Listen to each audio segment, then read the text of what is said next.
assisting somehow? Um, Sign up for volunteer.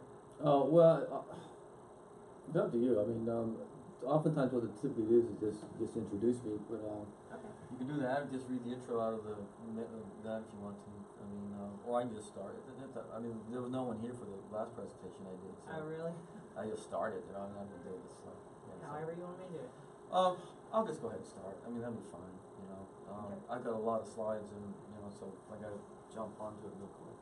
My name is Jerry, by the way. Jessica. And you're with? City Hickory. Okay. Yeah, I'm with Piedmont Tribe Regional Council, so we're in Kernersville. Gotcha. So. Okay. And how long have you been there? I've been there, let's see, it'd be 4 years in June. Okay, how long have you been with Nicola? I mean, I've not seen you before. I have been with Nicola, I guess, probably maybe 2-3 years. Okay, alright, yeah. It wasn't right away, right after I started there, but. Yeah, I've been, well, that's good. I mean, I've been at it for, been with Jesus for 20 something years. Really? Yeah, so it's been a while, so. Well, You know, my coworker's the one that turned me in y'all's direction. She said, hey, you need to sign up for this. And I was like, oh, that sounds awesome. So. yeah, it's pretty fun. You know, and presentations are okay, but I mean, just walking around and just talking to people is typically how you pick up. Yes, I've gleaned a lot just from communicating back and forth with people. So, yeah, I don't know why I got shanghaied into 2 presentations this year. Oh boy. No, it's fine. You know. Are you getting to enjoy it at least? Yeah, you know, it's I'll be honest, I'm contemplating retiring early next year, so as you get closer to retirement, all of a sudden it's like, yeah, I'm not gonna worry about this. Let my successor do it. Yeah. We'll see. No, I've always enjoyed it. Nothing else, I'm gonna hang out with old friends. Yeah. And I'm glad we're back in Asheville, because we used to go to Asheville all the time, and then for a while we didn't. For like 4 years we went to Asheville. So. Gotcha. So, and it was fun. We went to Southern Pines for 2 years, and that was good. And then we went to Winston-Salem, which was, you know, That was my first time was Winston-Salem. jackhammers. Yeah. They were definitely loud. Well, you'd be glad to know they finished. Especially, gosh, whenever I was in 101, it was almost like it was intentional. You know, because that was my first time, and I went and sat through Sandy's 101. And Toughen you up, yes. oh my gosh, I couldn't even hear her, and I was in the front of the class. The board got kind of blindsided by that. But anyway, it's all the disruption's done, and it's really nice. Cool. Well, that was nice. It was a nice venue, and everything was really close. But. Yeah, downtown Winston is. I mean, I live in Greensboro, so I like going to places that are far enough away that you stay in a hotel room and go out at night and stuff. It's always hard when you drive to things. Yes, absolutely. But you know, in downtown Winston is. Our offices used to be downtown Winston, and so over the last 15 years, we've run good restaurants and stuff. So it used to be really bad. So. Yeah.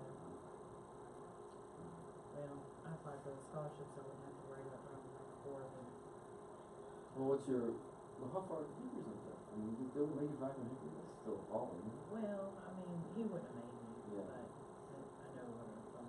Yeah. And stuff, so I figured better for me to apply. And everybody who wanted to go get together and for me not to apply, so I have to stay behind. So. Right. How many people came from Hickory? Well, I thought my boss was going to make it, but with the storms and everything. What happened? Why didn't you We had tornadoes come through our area. Oh, that was, yeah, we caught that in Greensboro, but we got rain, we didn't have to. It was bad. Really? How far? It was probably the most intense storms I've ever encountered. Really? Wow. And that's saying something. It was difficult for me. That was on Monday night, right? Yeah. It was 15 minutes. Everything was over in 15 minutes in all areas. It was just like, boom. And then everybody's head spinning. What just happened? Yeah, we had that. I mean, it wasn't tornadic. It was called straight wind, whatever. Yeah, I mean, we had that in Greensboro like 15 years ago. So, yeah, I mean, it's like all of a sudden trees are on everywhere. It's like. I've never seen such destruction. I've never encountered that much before. It's unreal. All right, my son just went back to school. The roof was damaged. I just forget. Yeah. I'm gonna sit right here if you need anything. That's fine. No, that's good. Pass out or. No, I don't have anything to pass out. Just But yeah, he was out of school that's crazy. up till today. Cause there was no power and there was damage on the roof. Damn it! Don't proof water bottles. Need it? Yeah.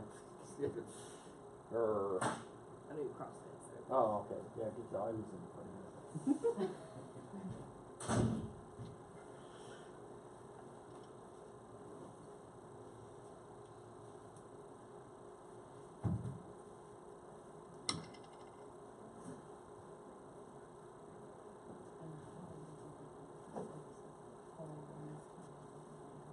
Be able to see from back there? I can barely see you.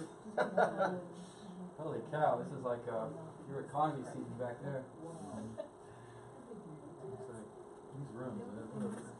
Strange. It is kind of strange, but it's okay, you know. You adapt and you overcome. So. I signed up for your session because it's the one I was interested in, and I knew for sure I'd do this one. It's and it's gonna be a nuts and bolts because I always find that that's what people want. Because a lot of you go to a vendor presentation more often than not, it's gonna be a sales pitch, you know what I mean? So I figure those practitioners here want to know how to do stuff. So God knows we gotta do a lot of stuff. Well, ransomware is an IT person's greatest nightmare. Yeah, it's just, you kind of wonder what's going to happen next year, and a year after, it'll be something.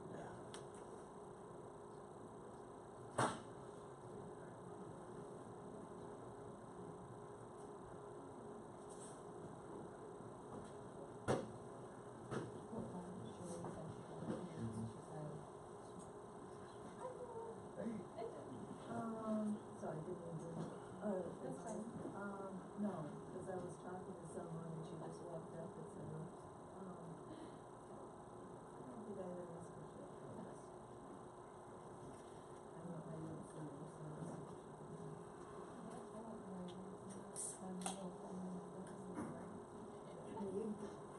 that was good for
are you? I'm good, how did you hear? Oh, good times are had by all.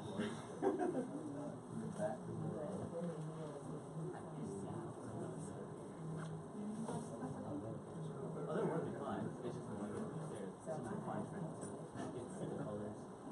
Print work in the background.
Two seats right up front.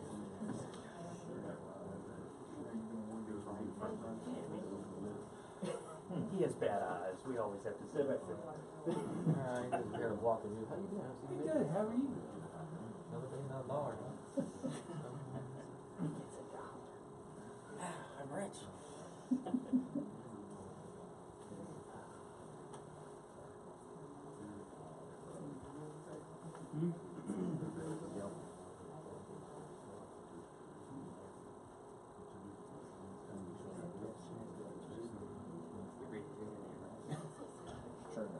What? To protect from ransomware, just take it off the network. Don't get any. Oh, I just got rid of the network, you know. Yeah, turn that thing off. I'll just turn it off. Just unplug it.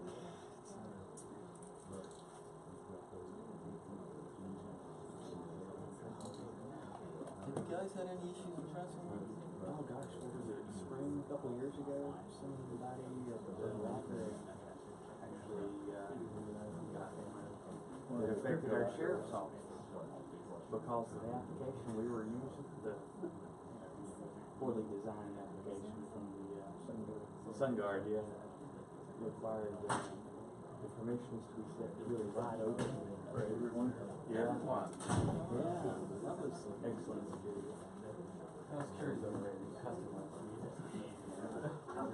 Yeah, it was easily enough recoverable, still. But still, it's like you're like. The worst part was tracking down where it came from. Having to look at the logs and see what made connection where, and realizing that was actually one of the logs.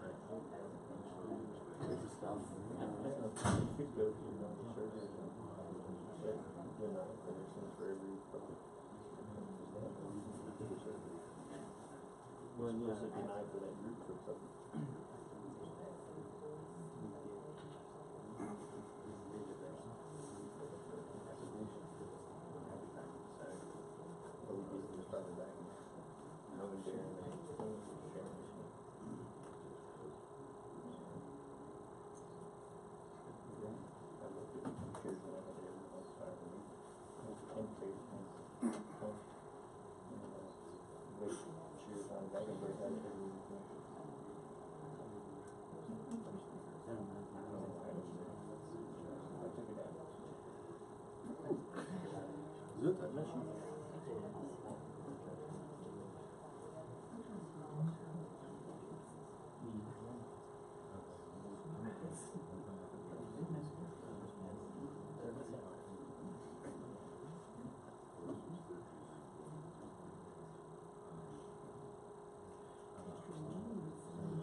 right, good morning. I'll go ahead and start. My name is Gary Steeley. I'm IT Director at Piedmont Tribe Regional Council, and as you can see, we're going to be talking about protecting against ransomware, which is something that's probably near and dear to all our hearts. Any brave people out here would be willing to admit to ransomware on their network in the last year or two? Yeah, there's a few. Okay, so, and that's, you know, we've got a lot of good IT shops with state-of-the-art practices, and it still gets through. It kind of points out to the issue of all of this. It's a really complicated process. So I'm gonna talk about what I'm doing, how I've created, hopefully, a layer of defense to deal with ransomware, and this is gonna be a real nuts and bolts sort of thing. You know, hopefully you'll take away something. I would hope. Just a couple of caveats. I'm talking about certain technologies, but just keep in mind that, you know, to a certain extent, a lot of these products are all the same. So just because I'm talking Barracuda or WatchGuard or whatever, doesn't necessarily mean, you know, I'm endorsing them as the best product. I like them, but I mean, you know, I'll try to keep it as general as I can in terms of principles. So anyway, we'll just jump right into this. And we're going to start with the ransomware cycle. I'm going to go ahead and structure this whole presentation around the cycle of infection, because by knowing how the cycle is, you can take steps at each step of the cycle, you know, to break it. So that's, you know, first one is, of course, it infiltrates somehow. Email, USB, web, you know, drive-by, you're in you're just browsing and you get infected. That happens all the time. So then it would typically execute typically in particular directories in Windows, and we'll look at those. And then we'll reach out and talk to a command and control server. And it get instructions. It will oftentimes download a payload, a pretty large payload. I mean, some of these malware is pretty sophisticated, you know, but it's obviously not coming through that initial infection. It's this second download is where the body of the malware gets downloaded. Then it's going to execute, encrypt files, and then it's going to propagate. Maybe sometimes, and you've seen, you know, this year you started seeing malware where they've added the, you know, worm characteristics. So instead of now, you know, one person might just infect a few shares, now it comes down into the network, and then you infect 20 or 30 PCs, all of a sudden the damage is that much greater. So we're going to look at each step of the cycle here and look at various techniques on how we can stop, you know, and prevent infection from malware. So first thing, you need to look at some baseline stuff. And the first one you need to do is you really need to do a security assessment, because, you know, security, everything's related. I mean, and a malware, we're going to be talking about certain things, but I mean, there's some real fundamentals in terms of, you know, open shares and permissions and VLANing, all, you know, the basic security stuff, and you need to have that in order. And it goes a long way in terms of preventing malware from breaking out or spreading. So, you just need to have that done. And the second piece, we're gonna, you know, that's often very overlooked is you got to do your security training. Because I mean, if everything else fails, it's going to be the user that's going to be looking at that email and clicking on it, you know. So what we do is we use KnowBe4, and it's very common. A lot of people use it. We use and we do initial video training, refresher training, and then we do a email campaign once a month. You know, I'm trying to develop a healthy sense of paranoia with my users. But the advantage of doing something like KnowBe4 is, you know you've got a bunch of users out there that are going to click on anything, but you don't know which ones they are. Now, with something like this, well, you know who they are, you know, and so you can give them that extra special love they need. And if the extra special love doesn't work, that's when I move them into my slow learners OU in Active Directory. And I've got them really locked down. And then they complain, and I say, well, it's your own damn fault. And I can talk to the boss and say, look, this is why he's locked down. You know, he's an idiot. I don't, so anyway, the goal is every user's a firewall, right?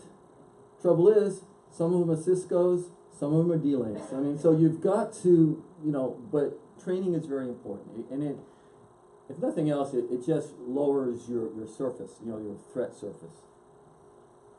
Alright, so now we're just, so we're going to start with the infiltration piece. And the first piece of that, we'll look at the email. We use Barracuda cloud-based email security. Great product, we really like it. It has everything you typically find. Link protection is pretty cool. Email comes in, it goes through, it rewrites, if there's a link in the email, it rewrites the URL so that when the user clicks on it, it's scanned through all the various, analysis that Barracuda has before you go to the website. So that's a pretty cool thing to have. Typo squatting protection, that's where, they will intentionally misspell a URL to get you to click on a malware site. Well, they got a database, and if they detect the misspelling, they'll correct it. So it'll go to the right website. So there's just, it's the little things that sometimes, really help. And those are a couple of features that I really like in that. Something though they just added is called Advanced Threat Protection. It's called sandboxing, and that is where an attachment comes through. It goes through all the filtering. It still looks suspicious. It is opened in a virtual environment, and they analyze the behavior. So, because oftentimes you don't know whether you have malware till the darn thing runs, but you don't want to be testing that on your PC. You want it to be running out in the cloud. So that's what sandboxing does. Great tool. I just added that as an add-on license, and it's saved my butt more than once. It's catching a lot of Office macro. It's catching a lot of PDF stuff. So all sorts of, our Office 365, you can also get sandboxing. They call it different things. It's usually an add-on license. Highly recommend it. We'll look at it further. But it's getting to the point where you can't just, on virus software, you just can't look at definition files and pick up viruses. You've got to execute the executable in order to figure out what the heck's going on. And you don't want to be doing that on your network. You want to be doing that out in the cloud. So email security. Alright, so first thing we do, of course, we do what everyone does. We got attachment block, and we block all sorts of crap. We block all executables, all the extensions from Microsoft Office. We block all zip files. We haven't allowed a zip file in for years. We haven't had any problems with Office 365. We use OneDrive. If anyone wants to send us anything as zip drive, they do it through OneDrive. Because 99% of all zip files are, viruses, except for that one from the NC court, the court system. They insist on sending out zip files. So we create a rule for them. So that's all the stuff we block. You got to keep up on this. Good place to start is Google. Google has a list of 31 different attachments that they block. Then we added all the macros, and we added all the zip files. But once again, you got to keep up with this stuff. Last week I was reading some threat email, and it said something about a particular malware that had the .7z extension, which is a zip extension. Well, I just went ahead and just added it. It took me a minute or two. The next day I had 500 of those things come in. So you just got to keep up on that stuff. It's changing all the time. All the real obvious ones, they're not using the real obvious ones. They're trying to use the less obvious ones because everyone's blocking the obvious ones. So then we get, let's talk a little bit about some of the, virus software and how it works, because, that's gonna this also pertain to what we do on the desktop and the firewall. So traditionally it's always just been definition-based scanning. So you got definition files, it tries to match up what's in the attachment to the definition file. So if it's not in the definition file, it doesn't catch it. And the issues there are very obvious, is particularly since a lot of the malware now is what they call polymorphic. As it unpacks on the PC, there's a certain amount of randomness, so it never quite matches up to the definition files, and it's always different. So definition files, they're not very effective. They just aren't. So then we get into what they call heuristic scanning, which is what you're doing is you're looking at the underlying code and trying to figure out what it is. What does this code do? Are there commands? What would happen if these codes were to execute?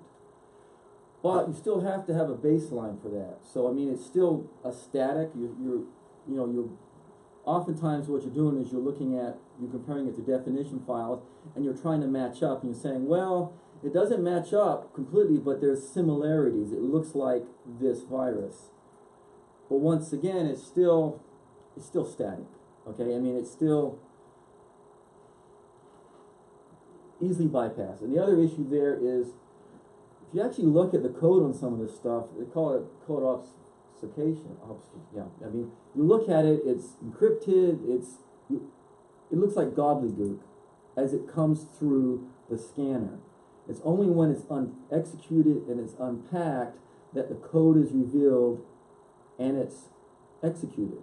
And if the writer is really good at obscuring the code, it's going to get through the scanner. And since there's a lot of money to be made in ransomware, we're talking about some very talented people writing some very good malware. So there's, this is traditional ways of doing it. It's not very effective. It catches a lot of stuff, but what it doesn't catch is it doesn't catch 0-day stuff. It doesn't catch the new stuff. So, and that's what really bites us on the butt. So then you start looking at behavioral scanning. All right, what does it do? Does it act like malware? And that's sometimes the only way you can tell whether it's malware or not is by letting it run. And that's where we get into the sandboxing, which is like it runs in a virtual environment. Out in the cloud, and they execute it, and they analyze it, and they evaluate it. Just as an aside, if you guys are using on-prem like a Barracuda appliance, you can actually, it's an add-on, but you can add advanced threat protection, so it'll do the pre-scanning in the cloud, and then pass it on to your on-prem box for the rest of your scanning. So you can still take advantage of stuff like this, like the sandboxing, even if you've got on-premises equipment. It's just going to be a hybrid, cloud and on-prem. And I'll show you as we go through it, but you'll really appreciate that if you're not doing sandboxing, you really need to start doing it, because that's the only way you're going to catch a lot of this stuff. So let me just kind of show you how this all goes. You can't really see, I know you're way back there, but alright, so this is something that came through, and you see right here, alright, so it's a document macro enabled. It's an Office macro. But wait a minute, I block DOCM extensions. Well, it doesn't have a DOCM extension, it has a DOC extension, okay? Because all you wanted to do is open in Word, so you're not going to be able to block Office macros by extensions, because they're just going to use the extensions that are going to come through the filter, okay? So that's when I said, all right, we'll just go ahead and we'll add those MIME types, and we'll filter by MIME type. And they're, like you can see that's the MIME type for Word macro enabled. All right, so that should take care of it. Well, no, because now what I'm seeing is I'm seeing Office macros with DOC extensions and plain plain vanilla Office MIME types. So in other words, you know, the guys are tricky. You can't, and it's really hard to filter out Office macros. I mean, you can VBS scripts and EXEs and all that stuff, easy to filter out. This stuff is going to come through pretty easily because, you know, you can't really be too vigorous in blocking Word documents or PDF documents because that's legitimate stuff, and you know, work processes come to a halt. So stuff like, you know, techniques like that are not going to work for Office macros. All right, so the next step is, all right, so it ran, okay? So you can see, all right, so that LLE25, it sees an Office macro, it recognizes its suspicious code, it tags it as a macro agent. That's heuristic scanning. It was able to analyze the code and determine that it matched up, it was suspicious, okay? But it doesn't always work that way. And then that's when you get to this one. All right, so this ran up in the sandbox, okay? And boom, boom, boom, boom. All right, so it's registering for auto start, trying to enumerate security products, ability to use cryptography, connecting to a server using a hard-coded IP address, targeting Windows Server credentials, creating executables masquerading as files from a Java installation. Now this is real stuff. I took this off of my logs. This is stuff that's coming into my firewall. That's what sandboxing gives you. And this is a simple one. I mean, I've seen some stuff come through that I've got 20 steps to it. You know, you got to kind of admire the the guys that are trying to, you know, do us in. Anyway, I can't stress enough. I mean, if you're not doing sandboxing, you really need to look at it. Talk to your vendor and see if you can add it, because more and more stuff is going to get through all the filtering. And the only way you're really going to be able to know what's in your attachments is by actually running it. So next we'll go real quick onto the perimeter. Okay, I use WatchGuard firewall with Unified Threat Management. I've used WatchGuard for many, many years. I really like it. You know, and so it's got antivirus, spam blocker, which I don't necessarily use. I use Office 365. Intrusion protection, application control, web blocker, geo blocking, reputation-enabled defense, you know, botnet, CNC detection, all the features you'll typically see. And these are a lot of stuff we're going to use. We'll go into more detail later. But you really need, you know, there's just a lot of things coming at you, and they're coming at you in different ways, so you've got to look at your firewall and just make sure you are running Unified Threat Management. I run everything on one box. You know, you can, there's nothing that says you can't run your web blocking on a different appliance. I mean, you can break it up, but just you need to be examining everything. And this is all standard stuff.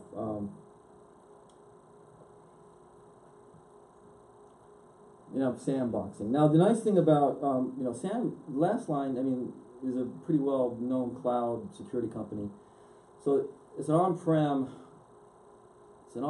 firewall, but it sends out, you know, if you got to sandbox something, it just sends it out to the cloud. Sandboxing is such resource intensive, you really can't do it on-prem. It needs to be out in the cloud. So I mean that, and most of the firewalls, almost everyone's doing some sort of it. You know, they'll have different names for it, but so I've got it on the email, and I've also doing sandboxing on my firewall. That's typically an add-on license, and it was the case here. All right, so you're looking at the firewall, and you got to remember, every firewall is a potential hole. Okay, this is something I guess learned. Apparently, not enough people are clicking on phishing emails, so now there's some ransomware classes out there. What they're doing is they're scanning for RDP, you know, remote desktop ports. If they find an RDP port that's open, then they're doing dictionary attacks to crack the login, and once they remote into that computer using that RDP connection, then they're just putting the ransomware on your servers for you. Users aren't doing a thing. I mean, they're going out through your firewall and putting ransomware on your server. You know, I mean, we're concentrating, this is something that's pretty new. I mean, it's a new trend. You know, we're concentrating on stopping the email and the phishing and stuff like that. The malware writers are already working on their new way to get into the network. I mean, so, and that's something, you know, you always, and that's the way it's gonna be from now on. I mean, it's just gonna be this cycle about where we're fixing stuff and fixing holes, and they're poking holes in the network, okay? So, you know, make sure if you've got RDP connections that they're really tightly locked down, because now people are scanning for them and trying to, you know, use it to break into your network. Alright, so we scan all traffic, you know, block, you've got to block or scan all executables. I mean, that's a given. I used to block all executables. What we find now is, you know, with the web, and you've got all these plugins, and you've got WebEx, and you've got this, and you've got that. If you get too tight with that, then things just stop working. So I mean, you got to be judicious with that. The big issue though is going to be HTTPS traffic. Okay, the whole point of, you know, SSL traffic is encrypted. You can't see into the packets, into the traffic. If you can't see into the package, how do you scan it? You know, how do you do any sort of thing to it? It's difficult, and that's where you start looking. You have to. They call it different things, but typically they call it DPI inspection, and that's where traffic comes into the firewall. The firewall decrypts it, analyzes it, then re-encrypts it using its certificate, and then passes it back to the computer. So if you're actually in a browser and you're looking at the certificate, you're seeing the certificate of the firewall, you're not seeing the certificate of the originating server. Okay, and it makes sense because you have to unencrypt this traffic if you're going to analyze it. So, alright, the easy said, you know, that sounds easy, right? Well, no, because it actually breaks lots of stuff. If you think about it, the firewall is acting as a man-in-the-middle hack attack, okay? And that's how a lot of business applications are going to interpret that. So you have a client is going to connect out to a server. It's going to look for the certificate from the originating server. If it sees that certificate from the firewall, it's assumed it's being hacked, and then it it drops a connection. It'll break a lot of stuff. And what it's going to break, it's going to break Office 365, it's going to break stuff like WebEx, GoToMeeting, any of the business collaboration tools. It'll break all sorts of banking and business websites. So, I mean, so how do you deal with this?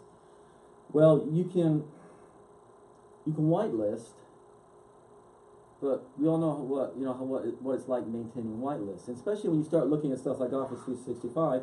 I mean, it's not just one domain name; it's like half a dozen or more domain names, and GoToMeeting and WebEx, they're all the same way.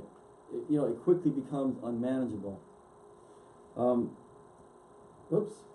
Fortunately for me, the way WatchGuard does is we have Web Blocker, and you guys, when you configure web blocking applications, you're presented with a list of, I got like 130 different types of web categories that I can block, and I just check the ones I want to block. Well, when I'm configuring DPI in WatchGuard, I'm presented with the same list. I just check the categories I want to scan. So I'll scan I'll scan social media, but I'll leave unchecked Office 365 and business apps and web collaboration. So I'm not scanning all my traffic, because you can't scan all the traffic because you're going to break those websites, but I'm scanning what I consider to be high risk. You have to do DPI, but you really need to look at your firewalls and figure out how you're going to manage it, because that's the key part of managing these. If you're going to manage it through whitelists, it's just going to be a nightmare. It's a complete nightmare. The way the WatchGuard does it it's a piece of cake. I mean, it hasn't caused me any issues. Every now and then I have to go in and whitelist something, but for the most part, it's worked really well, and I'm focused on scanning the traffic of what I consider to be high risk. So then the next thing is Web Blocker. The web is a major source of malware. I mean, it's just this whole notion of you're just going to a website and all of a sudden you get malware. How in the heck does that happen? So we block also, access to the things everyone blocks. I mean, ringtones, downloads, games, all that sort of stuff. The big issue, though, with malware is advertising. Particularly, all this advertising is not coming from the website, it's coming from advertising servers. And the business model of the advertising servers is the cycle is so quick. Ads are being sold, ads are being uploaded, ads are being served out. It's going so quickly that they can't, it's easy to insert malware up into the ad servers. So we just block all advertising in our web blocker. No advertising at all, just block it all. And that's really, works really well for us. That's probably the major threat from just drive-by infections is from advertising. So you really need to look at that and figure out how to block those web servers. I mean the ad servers. All right, just USB devices are not often used, but on very targeted attacks, you'll see that. So you can block, you control access using USB, group policies, but we use Trend Micro for our desktop virus software, and it's got really good device control. I can manage USB drives, network drives, and a whole bit. So, and these are the permissions that we use. Disable auto run because you don't want stuff to run as soon as you put it into the PC.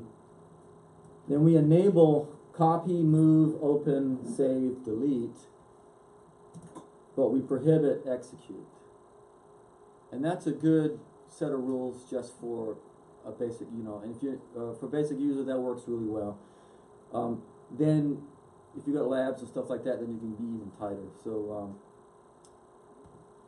like I said, this is not a major attack threat vector, but it does come through. So the next step is how do we do prevent execution? Okay, so we need to remove admin privileges. That kind of goes without saying. We've been beating, everyone knows that. Remove admin privileges. Keep your applications updated, all right? So WSS for Windows, everyone uses that. But not only that, you might want to also consider looking at updating from 7 to Windows 10, because Windows 10 has got a lot more built-in security. And let's not forget now, Windows 10 is coming out with all these major releases, and there's some real differences in those major releases. So Windows 10 is not, depending on when it came out, can be very different. So, there's a lot of issues there that you have to look at when you're updating. The thing to keep in mind here is, as soon as those patches come out, they're being reverse engineered, and malware being written to attack those vulnerabilities. So you got to look at your testing cycle, especially in your servers. If you're taking 2 weeks, to patch your servers, and they're taking 7 days to come out with new malware, then you've got a problem. So that's something you need to examine. Now, the big issue for everyone is not the problem is not just Windows and Internet Explorer and stuff like that. You've got all these different other programs. You've got Chrome, you've got Firefox, you've got Adobe Reader, all that stuff, and they're all vulnerable. I mean, they all present vulnerabilities.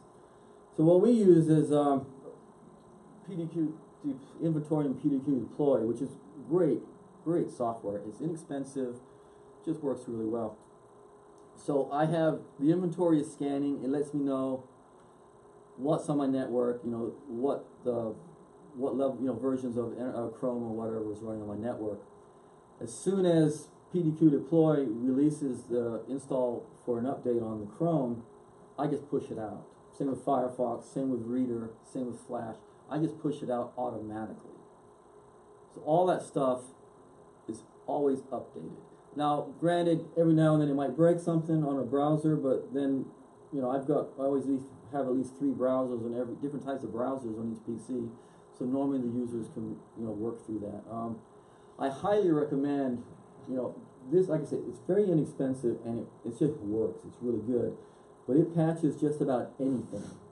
And then, if you've got a computer off the network, It's got heartbeat, so as soon as it comes back on the network, it pushes out the install. So, and the nice thing about it is, you know, you've got good reporting, so you know what's patched, what isn't. So that's sort of, those are the things that we push out and we keep updated constantly. So, a couple of other things we'll talk about. You know, when you're looking at the computer, you know, Microsoft's got secure boot. That's, if anything changes in the boot up software, it won't run. Now, Windows 10, the new version coming out, they're starting to put some new it's some really interesting technology. One's called Credential Guard, the other one's called Machine Guard. I forgot what it is, but they're inserting hypervisor technology into Windows 10 to separate some of the processes and protect them from malware. This is the one, the release that's just coming out. You need to start looking at what Microsoft is doing to hardening Windows 10, because they're doing some really cool stuff that's going to prevent a lot of unauthorized software from running. But then you've got to have the infrastructure to push out credentials and stuff and certificates and stuff like that. It's good stuff, but you may have to look at how it affects your network. So Office macros, a couple things you can do there, okay? When you configure, you know, this is a group policy setting. All right, you've got different settings here for Office macros. So you can enable them, disable all except digitally signed macros, okay? And then you just, whatever you want to do. And you use these in conjunction with safe locations. What we do, and safe locations are directories that you designate as where a Office macro can run. Okay, so what we do is we have deny all macros is our setting, and then we have certain network folders where if you save that, you know, if the file is running in that location, it'll run, the macro will run. So it will only run from those locations, because what you're trying to do is you're trying to prevent the macro from opening up in the browser, and you're trying to prevent it from opening up in Outlook. So by denying it and using safe locations, you can, you know, you just limit the damage. Macros can only open from certain locations. So that takes care of a lot of that, and that's good for Office 2010 on up. And then the newer one is, another GPO setting is block macros from running in Office files from the internet. Alright, so if Office detects that it's coming from email, FTP site, website, Dropbox, OneDrive, it'll disable the macros, and you can't re-enable them. And you also use that in conjunction with safe locations. Now, this is a new one. It came out with Office 2016. You can use it on Office 2013, but you have to download the updated admin templates. They came out earlier this year. So if you do those two, you know, if you do these two steps here, that takes care of a lot of your Office macro problems, because they just won't run. You control where they run. And that's just a group policy. It doesn't cost you a thing. So. Now the other thing you would keep in mind is that, you know, PDFs are not as harmless as we like to think they are. I mean, because you can embed links in them. You can also attach files to a PDF. So you can attach an executable to a PDF. So you've got to look at that. So one of the things you want to do is you want to use version 10 or a higher. That's an Acrobat, you know, a Reader DC, because they introduced a lot more higher levels of security. They actually introduced application sandboxing within those versions. Or if you want to, and if you got Office, you know, Windows 10, just use Edge, because Edge is, you know, I mean, if you don't need Reader, you can use Edge, because that's the default PDF reader in 10 anyway, and that's got a lot of security. So that's a good way of dealing with PDF security. You know, and you've got all these different settings that you can create. I mean, you can actually use a customization wizard. You can go in and you can. Adobe has a couple hundred different security settings you can use. Do it in the customization and then push out a hardened version of the Reader or Acrobat. or you could just use group policy and do that. And the ones, like a lot, they've got a lot of different settings, but the two that I highly recommend is enable protected mode. Protected mode is their version of application sandboxing, so anything that runs within Reader or Acrobat is isolated from the underlying Windows operating system. So, you need to have that enabled, and then you disable execution of embedded objects. If you do those two, you go a long way from dealing with, your PDF problem. Like I said, PDFs are not harmless. People like to think they are, but I see actually a fair amount of PDF stuff getting caught in the heuristics or the sandboxing. Alright, some more stuff. Okay, I'm just going to throw this up. This is all the stuff you see on a desktop virus scanner now. We use Trend Micro. I mean, all the stuff is scanning. I mean, malware and memory inspection, looking at compressed files, contextual intelligence pattern, which is a list of approved behaviors, global command and control. I mean, virus software is really complicated. Remember the good old days, it used to be there wasn't much to virus software, very few settings. Now it's incredibly complicated. The thing to keep in mind here is, just be looking at your hardware and making sure you've got the resources to run this stuff, because it's not going to get simpler. It's going to get more complicated. And the other thing to do is you got to really look at your software and dig into it, because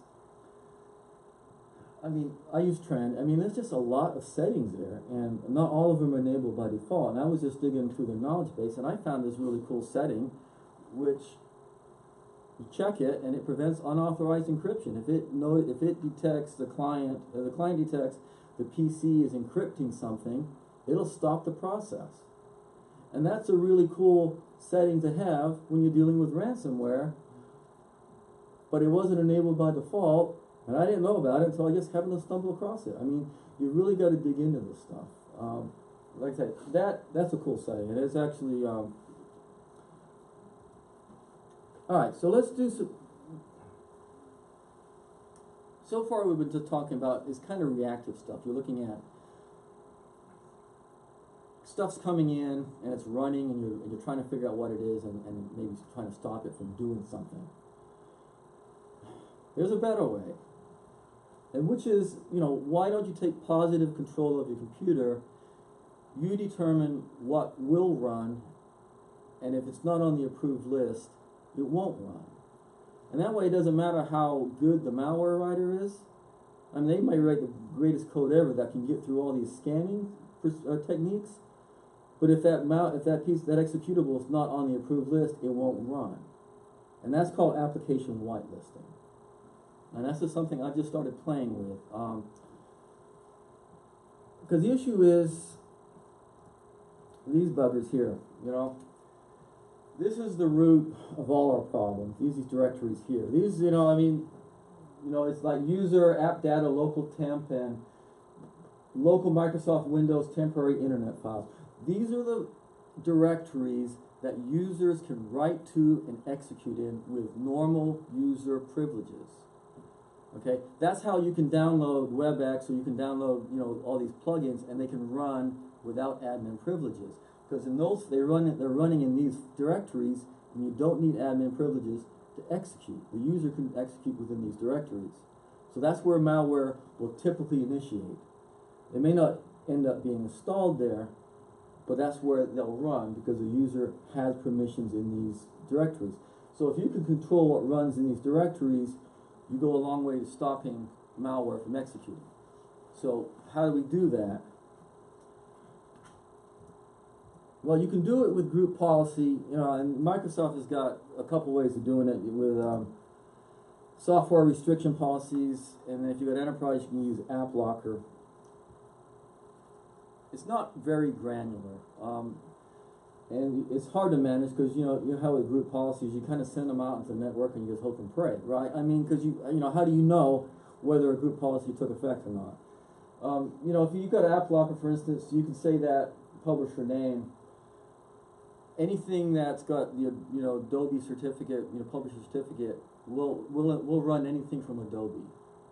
Or you go down to product name, you know, we'll run Reader or Chrome. I mean, you can, that's kind of how this stuff works. You tell it what it can run and where it can run. File location, file version. The issue with this is oftentimes with the group policy ones is you push an update out. All right, it changes the hash on the executable or something, and all of a sudden, what was working won't work. It becomes very difficult doing it this way. So what I moved to is Trend Micro Application Control. I just started doing this a few months ago, and there's various other products. Okay, this is I just happen to like Trend Micro. So, and the way it works is,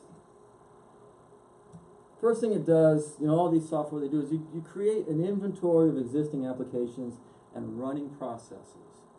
Okay, and it does that, and then every week it'll do an update on it. So the software knows what you installed on that computer.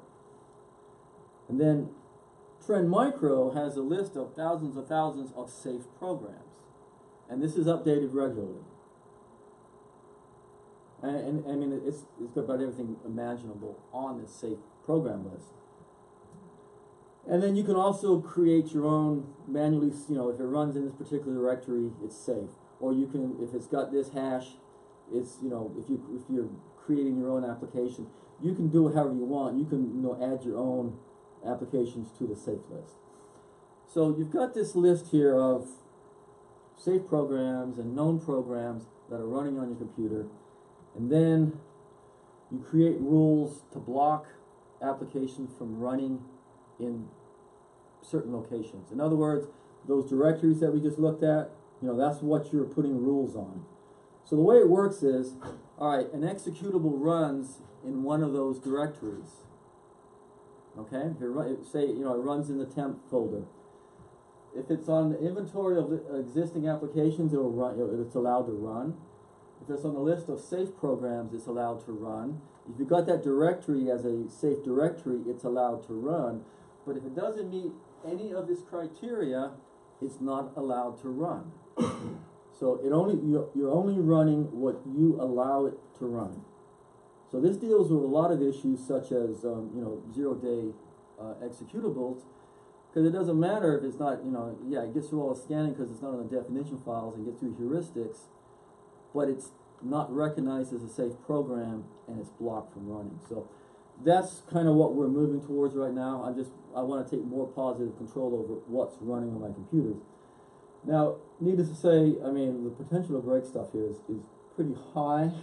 So what you do on this is, I set the rules in place about 2 months ago, and you run it in audit mode, and you just kind of look at the logs and you figure out what's being blocked, and you keep on tweaking things until you get to the point where you're not blocking stuff that's legitimate, and then so we'll probably go live in a couple of weeks. Highly recommend it. It's not that expensive. A license for this is about the third of the cost of a regular desktop virus license. So it takes more to manage, but if you do it right, you know, it works really well. I think the traditional ways of, you know, reactive, you know, using definition files and stuff just aren't going to hack it anymore. You've really got to take more positive control over what runs on your computers. All right, so then we get into command and control at this point. All right, what we just did, it executed. So what's the next step? All right, now this malware is trying to connect out. So I mean, botnet command and control detection. That's just everyone runs these databases. There's all that real stuff running in the cloud. All the botnets and the command and control service. Hopefully their IP addresses are in those databases. You know, that will block it.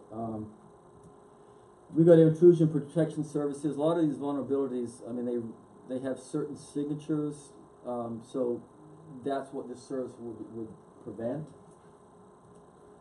Now, the important thing is application control, because what happens is when the malware is reaching out to the command, there's certain techniques, certain applications that we'll often use.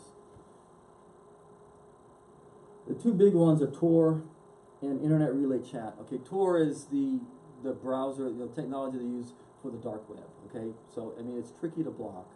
All right, so and that's Tor is often what you'll use. So we use application control, and application control means we can look at the traffic and I can block on a per application basis. I can block Facebook, I can block Word, I can block by the individual application.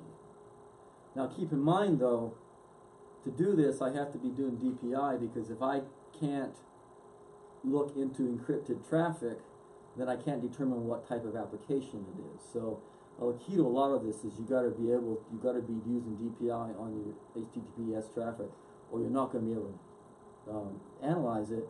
And command and control traffic always goes out encrypted. So if you're not doing DPI, you're not doing any of this, okay? The only thing is, you can look at the IP addresses.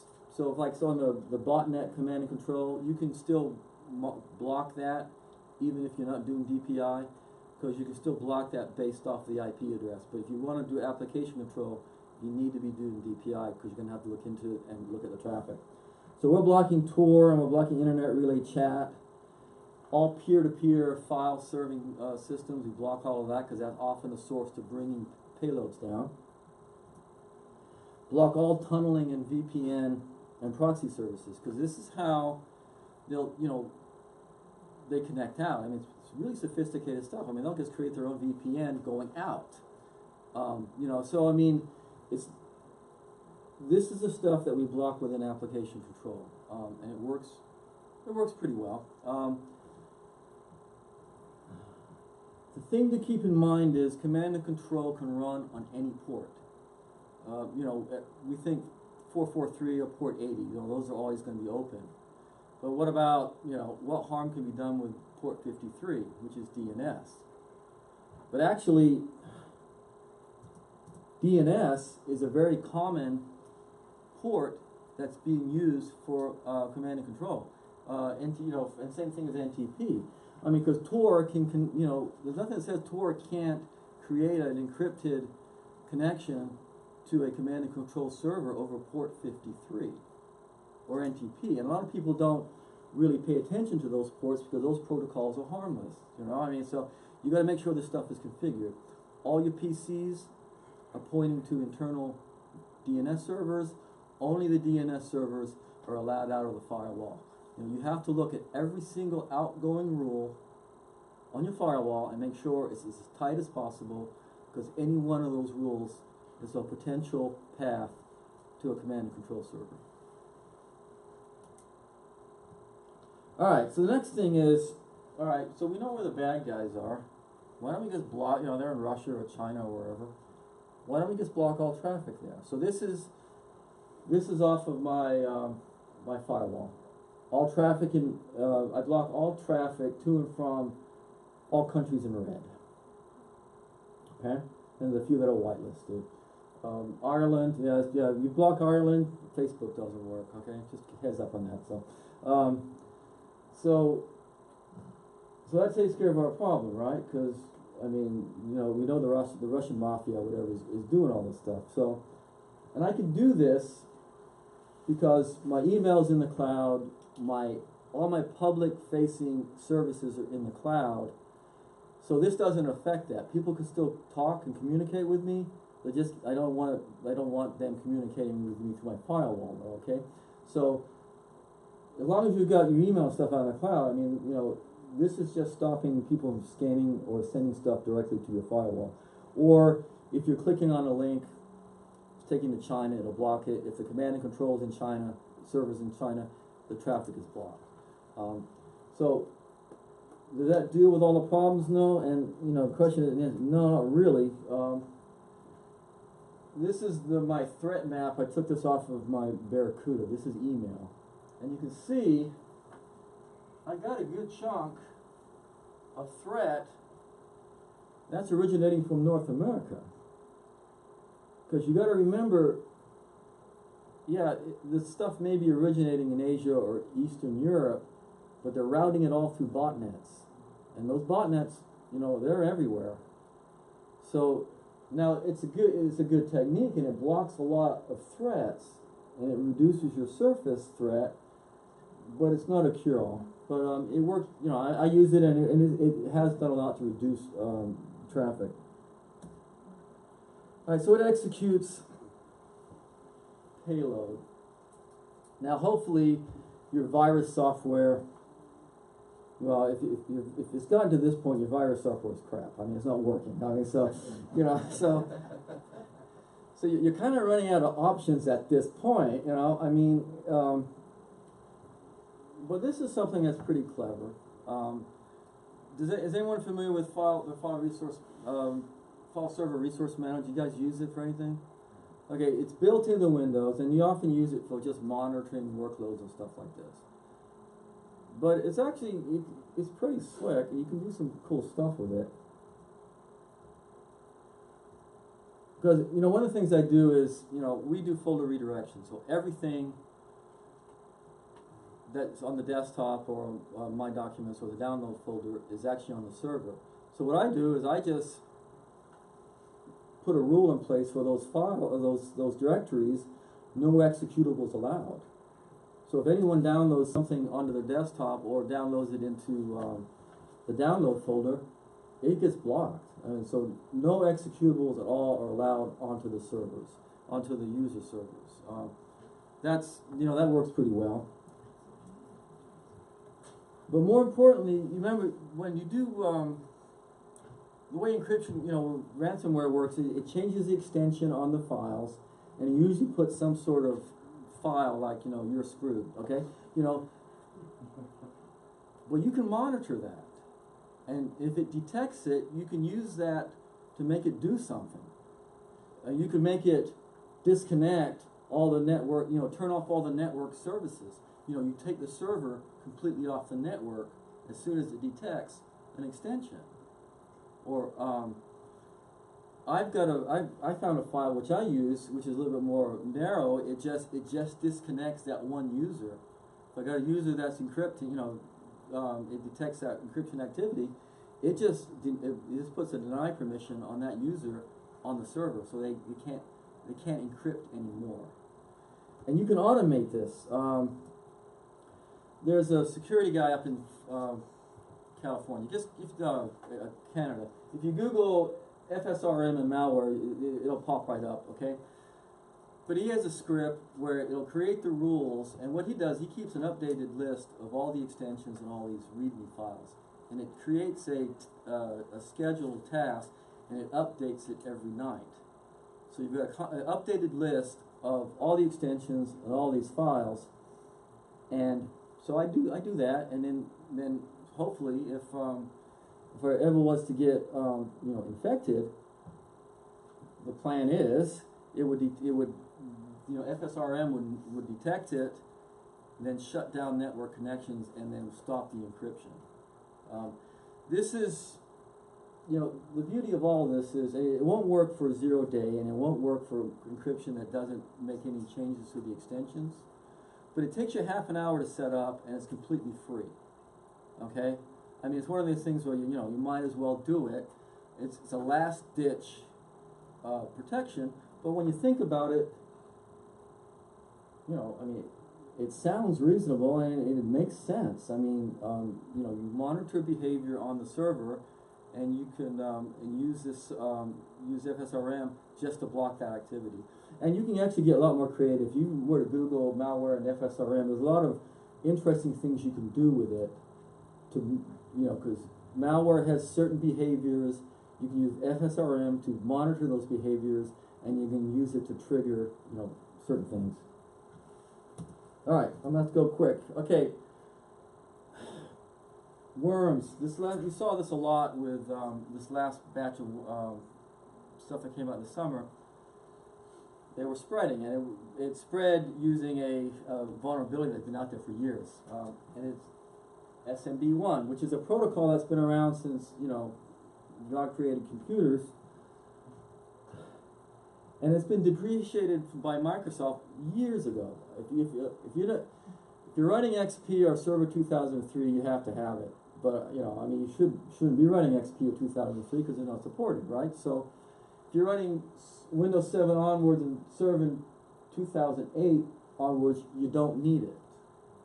And you know, this is the protocol, you know, PC talking to the server. And the thing is, Microsoft is not going to give you any choice in this because they're going to remove it from Windows 10. So at some point, you know, you're not going to have SMB1 running on your PCs. Now, we remove, you know, disable using GPOs. We did this. I disabled it a while ago, early this year, and worked fine in my main office because we were doing, you know, scan to network folder and stuff like our copiers, for instance. I went to one of our other offices, disabled SMB1, and I couldn't do scan to network folder. Well, it turns out that that copier was an older copier. It only had SMB1. It didn't have SMB2 or 3.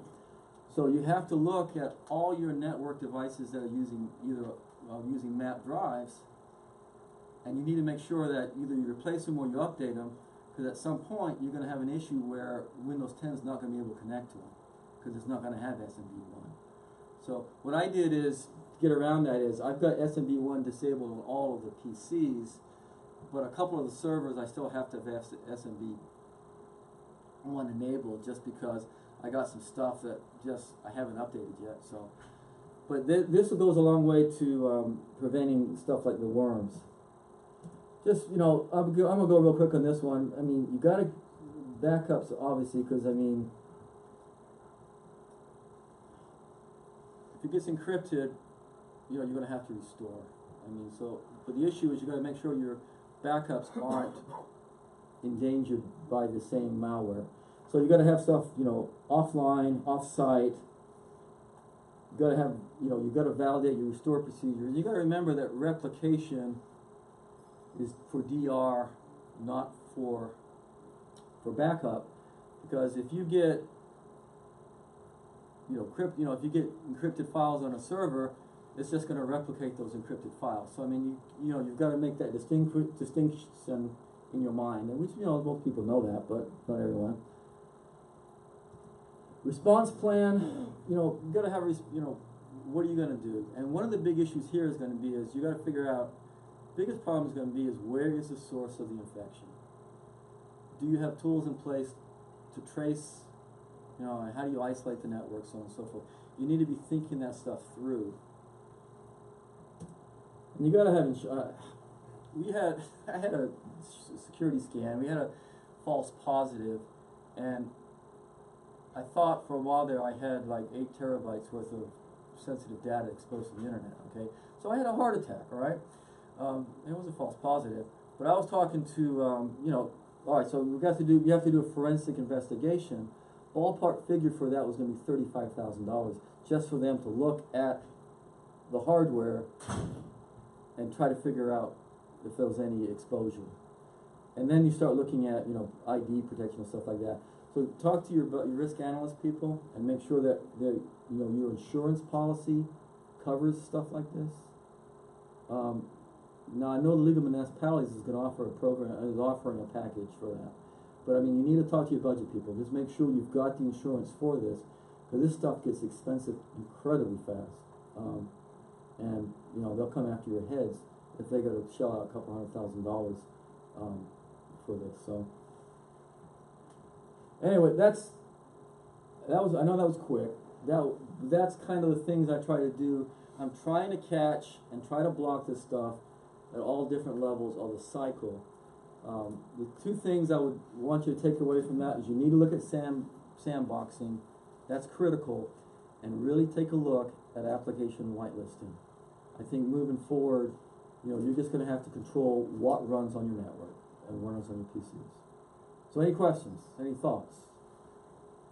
Yes? What are you using as a web blocker? The web blocker is part of that's part of WatchGuard. It's built into it. It's UTM. You know. So that's, yeah, I used to have a Barracuda web blocker. I just got lazy, so everything's in one box now. So just, you know, they're all the same. I mean, bottom line on a lot of the stuff, I mean, the technology, I mean, you can find the technology is pretty much all the same. The hard part is just separating out the sales pitch from the actual underlying. The actual techniques and fundamentals are, you know, they're about the same. So, yes. Even with all the proactiveness that You're gonna jinx me, aren't you? No. No. Yeah, it's, yeah, but I'm not gonna, don't do that to me, okay? So, yeah. Yeah. Okay. So you've talked about, I know last year you did the training on the Office 365, and now you're talking about using the Barracuda spam blocker, and then you're using about, several different things that you're using. Yeah. How are you getting all those things? I mean, because Office 365 has its own spam blocker, has its own malware detector. Well, but see, I use Barracuda because I also run in-house listservs, so I needed to have a email security that would allow me to handle that. So the Barracuda is for your listserv. No, it's both. But the nice thing about it is it goes from Barracuda, it also goes through Office 365 email security as well. So I've got 2 layers of security on my email. And I've used Barracuda before a couple of places ago, but so you have your Barracuda then point into your Office 365? Yeah, MX Records point to Barracuda, it's filtered in Barracuda, goes to Office 365, and it's filtered again in Office 365. And then, but the listserv stuff then comes into my internal network. So that's how I've got it. So, if I hadn't had the listservs internally, I would have probably just gone with Office 365. But since I also had to handle my listservs, that's why I had to go with Barracuda. So, but I like Barracuda. I'm a big Barracuda shop. So, well, if that's it, then.